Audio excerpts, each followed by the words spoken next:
All right, so for this game, we have a couple of things that we have to essentially keep track of. We essentially have a bunch of students, M, N, O, P, and R. And for each student, we have to track what topic they're going to be talking on, friendship versus liberty, and also what major they happen to be in. We've got geology, history, and journalism. And it's worth noting there's actually a number of different ways that you could set this game up. Now, the most common approach is to set this up based on the people. So we could run essentially the elements M, N, O, P, and R across the top. And we could say that for each of these people, we have to figure out two different things. We have to figure out what topic they're going to be talking on, and we have to figure out what major they are in. So we use two tiers to keep track of those two different things.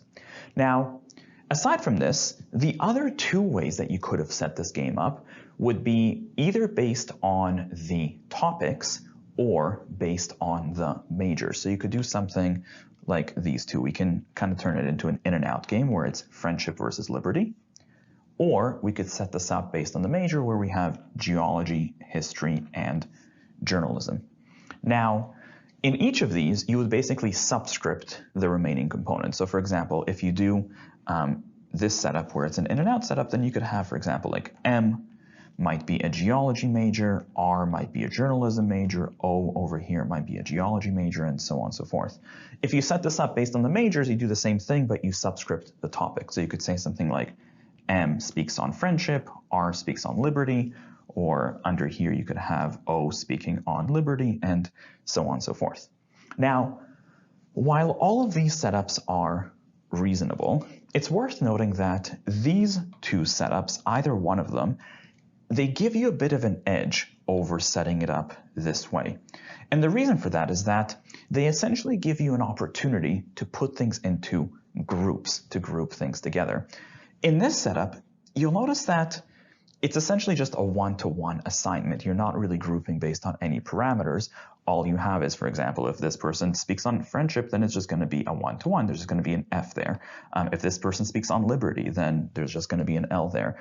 But you lose the ability to kind of visually keep things together or apart, to group things based on some sort of parameter. And as a rough rule of thumb, if you have an opportunity to put things into groups, it's always a good idea to kind of take that opportunity. You want to avoid kind of one-to-one associations. Now, it's worth noting that in this game, I guess to clarify one point, there's no sequential aspect to this. And this kind of setup is something that we would usually run if there was sequencing to the game, if there was an earlier or a later kind of concern. But in this game, none of that really applies. We don't care about earlier or later. We don't care about sequencing. So the next best thing is essentially to keep things in groups. Now, in terms of, I guess, picking between which of these two setups to go with, it's a bit of an arbitrary decision, so we'll just go with the first one. Essentially, we'll set this up as an in and out game. So we have the two groups. We have friendship and liberty. And then from there, I guess, let's see what we can do. Now, the elements themselves, we have M, N, O, P, and R. And we're also given numbers. We know that two of these guys are going to be geology majors. Two of them are going to be history majors, and one of them conveniently is going to go into journalism. And then from there, I guess let's take a look at the rules. First rule, exactly two people are going to be on friendship, which is a really restrictive kind of rule. This is actually great because if it's exactly two people on friendship, already that tells us that we're going to have exactly three people under leadership. So that's great. Next. A geology major and a history major are going to be speaking on friendship. So we can actually plug that right in. We know that friendship is going to have one geology and one history major, which means that liberty is going to get the other guys. We're going to have a geology, a history, and a journalism major to round out the 2 G's, 2 H's, and the 1 J. Next, I guess the third rule, M has to go into friendship, so I suppose we can plug that in. Well, I guess we can't put that in directly because we don't know if he's geology or history, but we'll just leave a reminder on top of the board that there's going to be an M in there. Next, same thing for R, but going into liberty, we can leave a reminder here that R is going to be somewhere there. Next, neither P nor R is doing geology, so P, R cannot be in geology, and I suppose that's a type, so I'll just box this one off. Now, that's actually kind of significant, isn't it? Because we only have 3 non-geology positions, and P and R are going to take up 2 out of 3 of those. So that's pretty good. And I suppose R, moreover, has to be in one of these 2 specifically, since she has to go into Liberty. So yeah, that's kind of good. Next, lastly, we are told that Nadia does do geology. So Nadia will be a geology major, which means that she's going to go into one of these 2 positions. Except, wait a minute, moreover, if she goes into here, then that would kind of push M into there, which would actually do some damage with P and R. So you know what? Let's exhaust this based on N, because especially if she goes into friendship, there's going to be a bunch of consequences. But if she goes into Liberty, we might be able to do something too. So essentially, Nadia gives us 2 possibilities. Either she goes here, or she's going to go here into Liberty. And of course, this still has G and H. Now, as we said, the top scenario is a lot more restrictive, because if Nadia goes here, then that means that M is going to have to go into history for sure. And now P and R, since they can't be geology, they'll have to go into these 2 positions. We just don't know exactly which one's going to be which, but that will leave us now with, who's left? O, who's going to have to go into Liberty. Now, in the second scenario, let's see, can we do much more with this? Well, I suppose P and R can still kind of shuffle around the non-G positions. Although, I guess if M was to go here, then you get a very similar situation where P and R are going to lock over there. But if M goes here, I suppose that's a bit more open. You know, what we could do is there's not that much flexibility here. We could sub-exhaust the M just to really drive this whole setup further. So we could say the M is either going to go obviously into one of these 2 positions, right? So let's just try both. Either M goes here or M goes there. Now, as we said, in this scenario, if M takes history, then P and R, again, they can't go into geology. So they're going to round out these 2 positions over here. And then O is going to be stuck there. And in the middle template, if M does geology, then I guess there's really just complete flexibility. Everybody else can do whatever they want, except for R. R is going to be somewhere over here. In fact, we might even leave a little reminder that R has to go into one of those 2 spots. So that's pretty good. Let's see what we can do with the questions themselves. So the first question here is, what could be a list of the majors? And just the majors. So this is not really a complete exclusion question. They're only giving us half the information. But let's go with the basic stuff. If we're looking at majors, first of all, we know that we have to have 2 G's, 2 H's, and 1 J, right? So let's see if anything violates that. Answer choice A, there we go. We can get rid of A because we have 2 J's there. That's not going to work. Answer choice B doesn't have any J's. There's 3 histories. That's not going to work either. Answer choice C, we have 2 G's, 2 H's, 1 J. That's fine. D has 2 G's, 2 H's, 1 J. We're good. And E has just 1 G, so that's not going to fly. So we're just down to C and D. That's a pretty good start.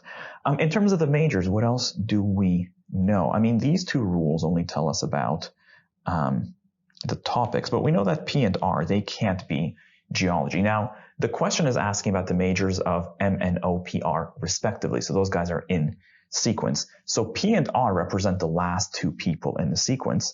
So between answer choices C and D, looks like answer choice D wouldn't work because you'll notice that the second last one is geology, but P is not supposed to do geology, so that would get rid of answer choice D, and that leaves us with C as the best answer to question number 1. Next, let's keep going.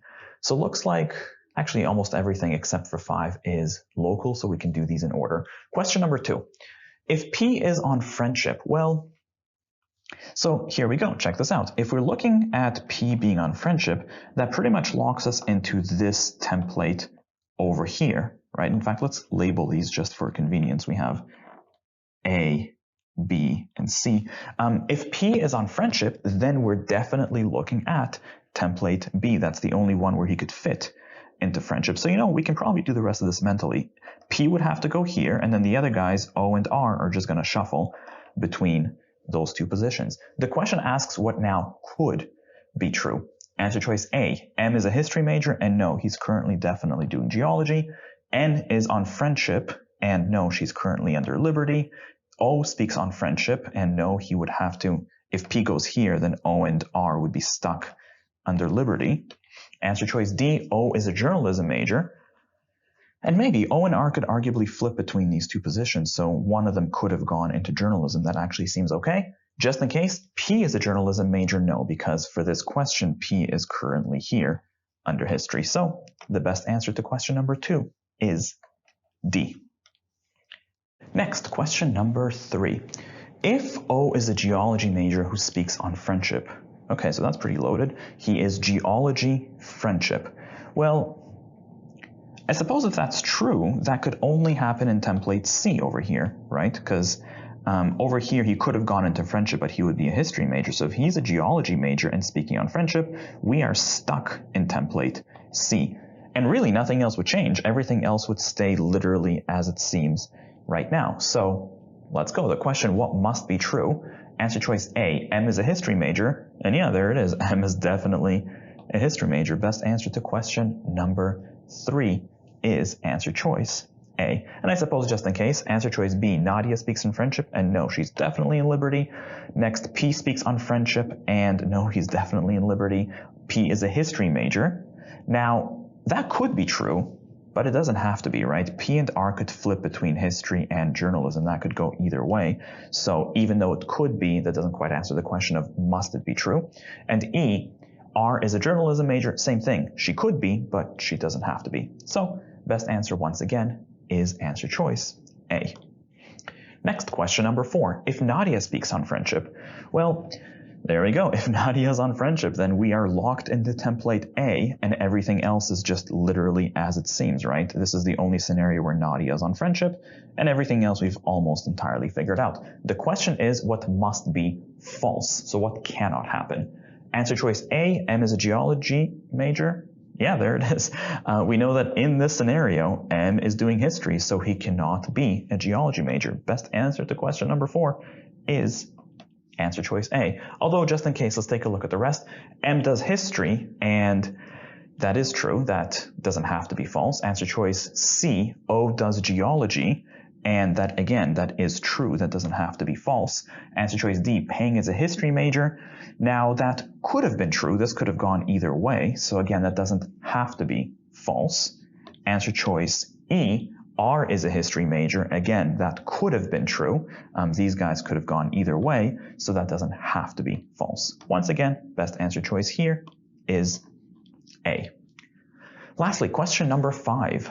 R must be a journalism major if which is true. Now, this one's a bit of a trickier question because it's worth noting this is not asking you, and a very common misconception is to look at this as a local question that says what would happen if R was a journalism major. But it's not quite that simple. Rather, what this question asks you is which one of the following would force her to be a journalism major. So we can't approach this question by checking what would happen if she was a journalism major. Rather, it's the other way around. We have to go through the answer choices and we have to consider whether these answers would have forced her to be a journalism major. So, for example, answer choice A. M does geology and P does history. Well, the thing is, if M is doing geology and P is doing history, I suppose that would, well, if M is doing geology, that locks you into this scenario. But if P is doing history, he could have gone over here. And that would leave R the possibility that she could do history instead of journalism. So you'll notice that answer choice A, it doesn't force R to do journalism. It would easily allow, once again, to do geology here. P could go over here as history, and then R could go into history over here. So answer choice A is not good enough. Next, answer choice B. O is a geology major and M does history. Now, well, actually, check this out. In this template right here, template A, O does geology and M does history. But these guys, P and R, they can still flip. They can go either way, which means you'll notice that this answer choice wouldn't be good enough. This would allow R to still do history or journalism, this wouldn't force R into journalism. So answer choice B is out. Answer choice C, O does geology and P does history. Now, if O does geology, I suppose that would leave you in template A or C. Now in template A, actually this would work, because if O does geology and P does history, then R would be stuck in journalism, so that takes care of it. But what about this scenario? Actually, yeah, this scenario as well. If O is doing geology over here and P does history, then P would have to go into history. That would actually force R into journalism. And to be clear, template B wouldn't be an option here because O is doing geology and that doesn't happen in template B. So answer choice C actually works pretty well. Let's just kind of reiterate. If we're saying that O does geology, first of all, already that locks you into either template A or C. But moreover, if Peng is also doing history, in both of those scenarios, Peng going into history would force R to go into journalism in A, and Peng going to history forces R to go into journalism in C. Both of those scenarios would force R to go into journalism. So answer choice C is a perfect answer for us. Just for the rest of these though, answer choice D, both M and N do friendship. Well, right away, if M and N are doing friendship, that's consistent with this template, but that still allows P and R to do either one, so R didn't have to go into journalism. Answer choice E, both M and P are on friendship, and I guess that could happen over here in this template, but P going into friendship still leaves R to go into either one of these positions, so that again, it wouldn't be good enough to prove that R goes into journalism. Once again, the best answer here is C.